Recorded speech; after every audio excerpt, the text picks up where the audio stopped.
I'm going to tell you right now the one question you should never ask your partner, right? Now, before I get to that question, I've covered before the one thing you should never do in your relationship, right?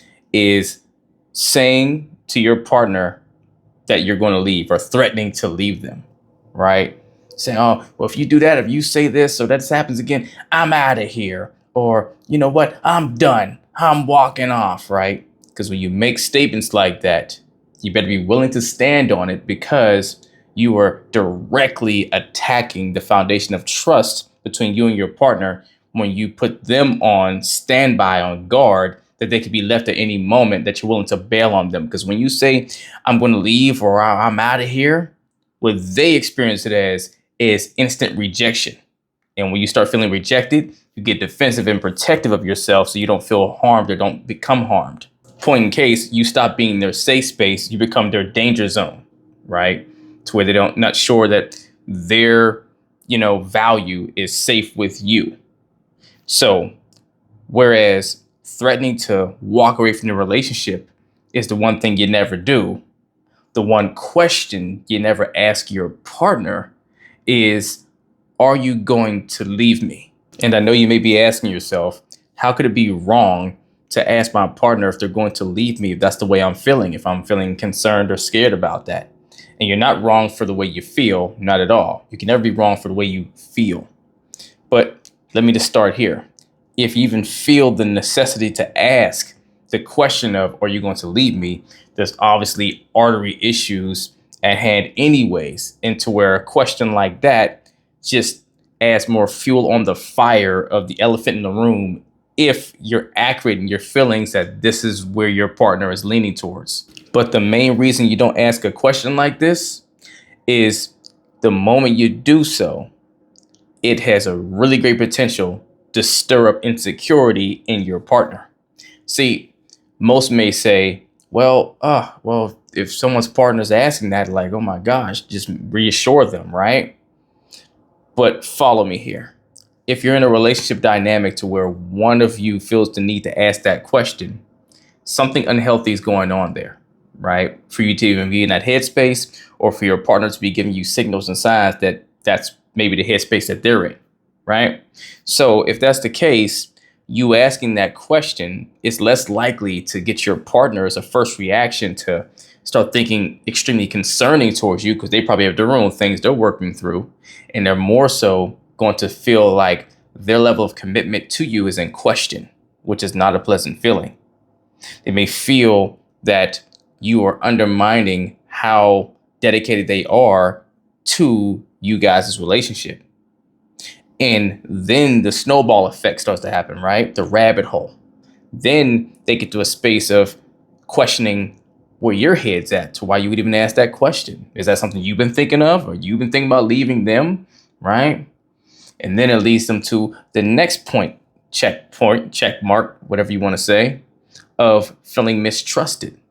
They feel like you don't really believe in them to the point you have to ask this question, and it almost puts into question all the things that they probably feel they do to show you that they love you, that they're here for you, and that they want nothing but to grow old together with you, right? And so that very question puts all of that into question. And then what happens? The moment someone feels that trust has been compromised in a relationship, they become less willing to be open. They don't open up as much. They don't share as much anymore. They start becoming retracted and introverted towards you, right? To where now you're having even less dialogue, you're getting less information, and now it starts to seem even more distant than it did before and makes that burning question in your head of are they going to leave you that much more intense. Now let's even say for a second they didn't internalize the question so much, and they did take the concerning approach towards wondering, oh my gosh, what's wrong? What's going on with you? Are you okay to be asking me this question? What happens simultaneously when they're doing that, if they didn't put it on themselves and they're looking more at you, where yes, they may be being concerning towards you, right? Instantly, they're recognizing something on your end needs healing, right? Needs some sort of, work in some way. Now, granted, they may cross-check themselves to say, well, am I giving off the wrong impression? Am I not showing that I'm fully here and dedicated and committed? all good things that they would do, right? Be reflective in that way and then be concerning towards what you may be going through to think this, if in their mind they're completely committed. But what happens though is over time, because this is not a feeling that's going to just go away overnight for you, right? Most likely. But that questioning can lead to them starting to build a sense of resentment towards you, even if it's not intentional. It could be a subconscious thing because their attempt to now reassure you now, make it more obvious and prominent and make sure it's more, overt and no questions that they're actually committed to you and they're not going to leave you at all. It builds a slight level of resentment because now they feel they're responsible for you feeling fearful, right? Or not. Like it's in their court to make you feel reassured all the time.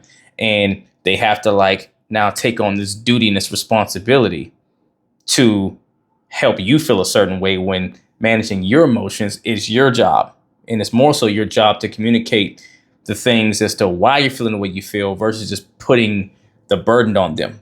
Not saying you'd be trying to do this, but this can easily be the way it can be received. To where over time, this feeling of responsibility for your fears and your insecurities slowly starts to make them become more emotionally distant from you because they start feeling like they're taking on an emotional burden to make themselves feel secure and to make you feel secure all in the same breath. And anytime someone is experiencing an emotional weight like that, seemingly a burden that they're carrying, you start to slowly become exhausted emotionally, which is a lot more tiring than physical fatigue, right? Because it's internal, it's an energetic thing.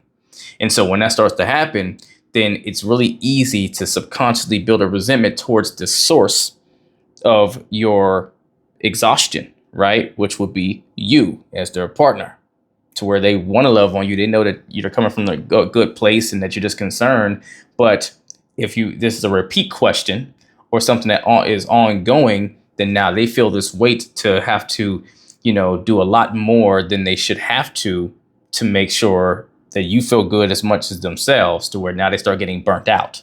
And that's never something you want. And last but not least, this question just starts to stir and create more fear and anxiety in you, right? It's not just about, what it does for your partner to hear a question like this. It's about what it does to you to ask a question such as this and the thoughts that are typically insinuated behind it that are most likely backing that type of a question, right? There's all sorts of self-doubt in there and all sorts of things that can be rippled in there, as long as you're not genuinely seeing things that scream, okay, my partner's a step out the door, or maybe that you've done something in the relationship that doesn't help the relationship to where you can understand if they were thinking about leaving. That's a little different, right? We're talking about if there's been no notable or no real trackable experience that you can tie details and facts to say, hey, this is all lining up to say this isn't looking so good, right? If those things don't exist, and that's the reason you're bringing this question to your partner from just having insecurity or fear of a few things, you maybe misinterpreted it, or something inside of yourself that is building a sense of insecurity towards believing in your own value, then now it starts to just blow itself up in your mind, right? To where now more fear and anxiety is on you, to where you can't even enjoy the relationship because on every turn, you're worried about trying to either be perfect for your partner so that they don't leave you because you think they're thinking this way, or to where now you start accusing them falsely of things. You start getting into defensive, protect yourself mode, and you start doing things that literally self-sabotages your relationship all on its own. And then what happens from there? You start to condition your mind into a negative way of seeing things, negative outlook, very pessimistic, to where you're thinking about what's always going to be going wrong or what is wrong instead of everything that's right. Less gratitude for your relationship and more fear about your relationship. And then the last tier happens. Open, honest, healthy communication disappears. You stop feeling comfortable to open up and say certain things. They stop feeling comfortable too. You feel like anything you say might, confirm that fear that you have that they're going to walk away from you and you'll be alone. No one's going to want you. And on their end, they're scared to entertain any conversations around the subject matter because they feel it's going to put them into this whole thing of explaining how much they do care for you and trying to prove again that they're here for you, right? And it becomes an exhausting thing on both sides that slowly deteriorates the relationship totality wise. So what is the solution? Well, the answer is not to just not ask any questions at all, right? If you feel legitly that your partner may be feeling that way for whatever justifiable reasons have seen, or evidence that you have, or experiences that you've had, right? So it doesn't mean you to stop asking questions. It's about the type of questions that you do ask.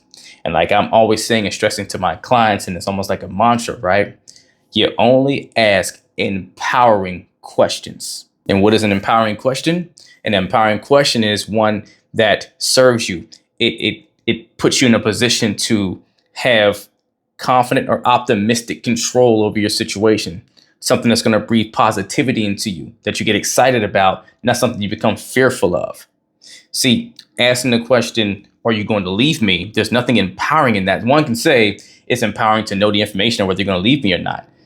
True, but if the way you get that information is by asking a question that has fear written all through it and all around it, then it's not empowering you, right? It's just scaring you and building insecurity and this buildup of anxiety until there's a release of hopefully your partner saying no and then trying to reassure you.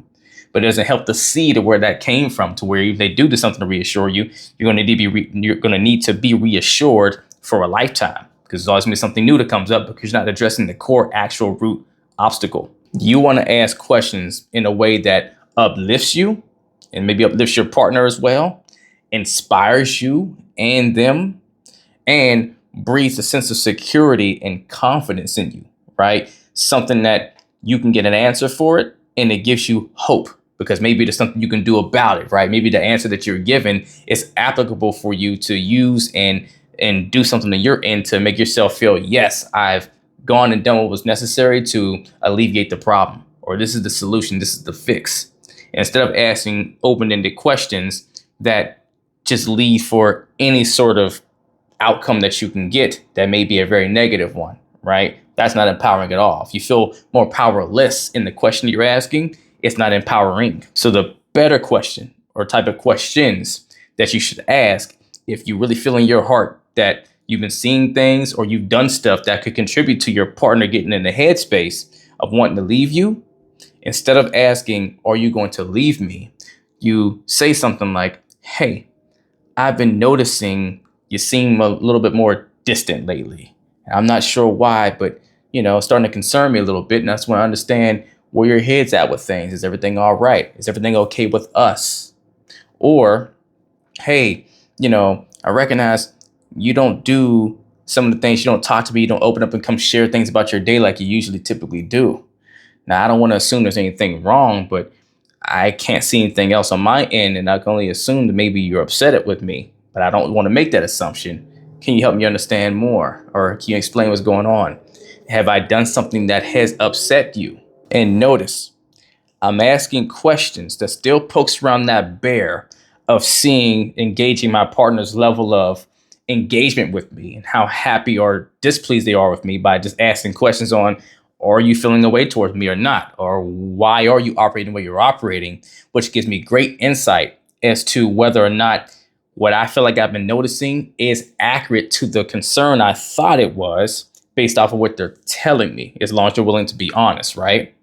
And so this is important because notice the questions I asked also never suggested at all that they were going to be leaving me, because you don't want to plant a seed that may not be there in their head at all. If they were planning to leave me or leave you, then asking that question or those questions that way, they would lead you there themselves, because it's been something that's been on their mind all this time. They've been just waiting to get it out, and you're almost helping them to bring it to the surface, which is good for everyone because you want to live in your truth. But you don't have to go straight to asking that type of question to get on the journey of either getting to that conclusion or finding out that it's something else that has nothing to do with that idea in your mind. So you may come to learn that they're just saying, oh, it's not you. I'm just really stressed at work and this project's been beating me down, or my boss has been tough to deal with. And I didn't realize I was bringing that energy home. Thanks for letting me know. Right. And thanks for, letting me get back on track. Or, I haven't been so happy about the way I feel like you've shown up for me or not showing up lately in different ways. And I've been feeling a little distant because I've been, just in my thoughts process and didn't know how to come and say something to you.